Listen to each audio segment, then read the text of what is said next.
যাদের এসআইআর এর হেয়ারিং আছে তাদের যে ডকুমেন্টসগুলো লাগবে সুন্দর করে লেখা আছে এবং আমি বলছিও। দেখেন, যেটা আপনার নোটিশটা এসছে যে আপনার হেয়ারিং হবে, ওই নোটিশটা এবং এবং যখন আপনারা এসআইআর প্রথম করেছিলেন তখন যে ফর্মটা অরিজিনাল আপনাকে বিএলও দিয়েছিল ওই ফর্মটা লাগবে এবং ওই ফর্মটা জেরক্স করে আপনি বিএলওকে আবার দিয়ে দিবেন।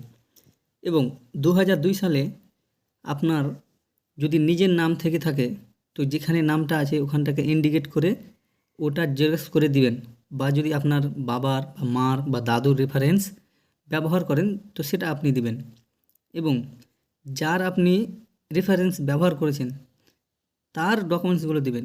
ধরেন যে আপনার বাবার রেফারেন্স আপনি ব্যবহার করেছেন, তো আপনি আপনার বাবার আধার কার্ড, প্যান কার্ড, বা যদি আপনার বাবা মাধ্যমিক দিয়ে থাকে তো মাধ্যমিকের কাগজগুলো দিবেন।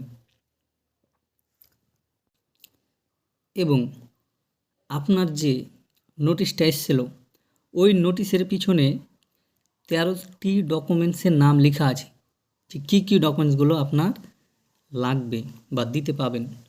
ওই 13টির মধ্যে যে কোনো আপনি 2টি ডকুমেন্টস নিয়ে গেলেই হবে, বাকি অন্য অন্য কাগজ নিজের কাছে থাকবে এবং নিজেই রাখবেন।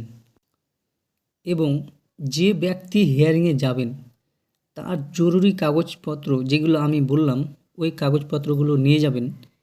এবং যে জেরক্সগুলো করবেন জেরক্সগুলোর নিচে নিজের সই, বা যদি সই না করতে জানেন তো টিপ সই দিয়ে দিবেন, দিয়ে নিয়ে যাবেন। এবং অরিজিনাল কপিগুলো আপনার কাছে রাখতে হবে, যদি তারা দেখতে চায় আপনি দেখাবেন। এবং যদি আরও কিছু জানার থাকে বা বিস্তারিত জানার জন্য আপনার নিজের যে বিএলও আছে তাদের সাথে যোগাযোগ করবেন এবং সম্পূর্ণ তথ্য জেনে জমা দেবেন যাতে ভুল না হয়। ধরেন যে এখন আবার যদি ভুল হয় তা আবার আপনার নাম আসবে। ওই জন্য যাওয়ার আগে সমস্ত কাগজ বা যে নথিগুলো আপনি নিচ্ছেন সব কিছু নিজে যাচাই করে নেবেন, বা আশেপাশে কেউ যদি থাকে তাকে দিয়েও একবার যাচাই করে নেবেন।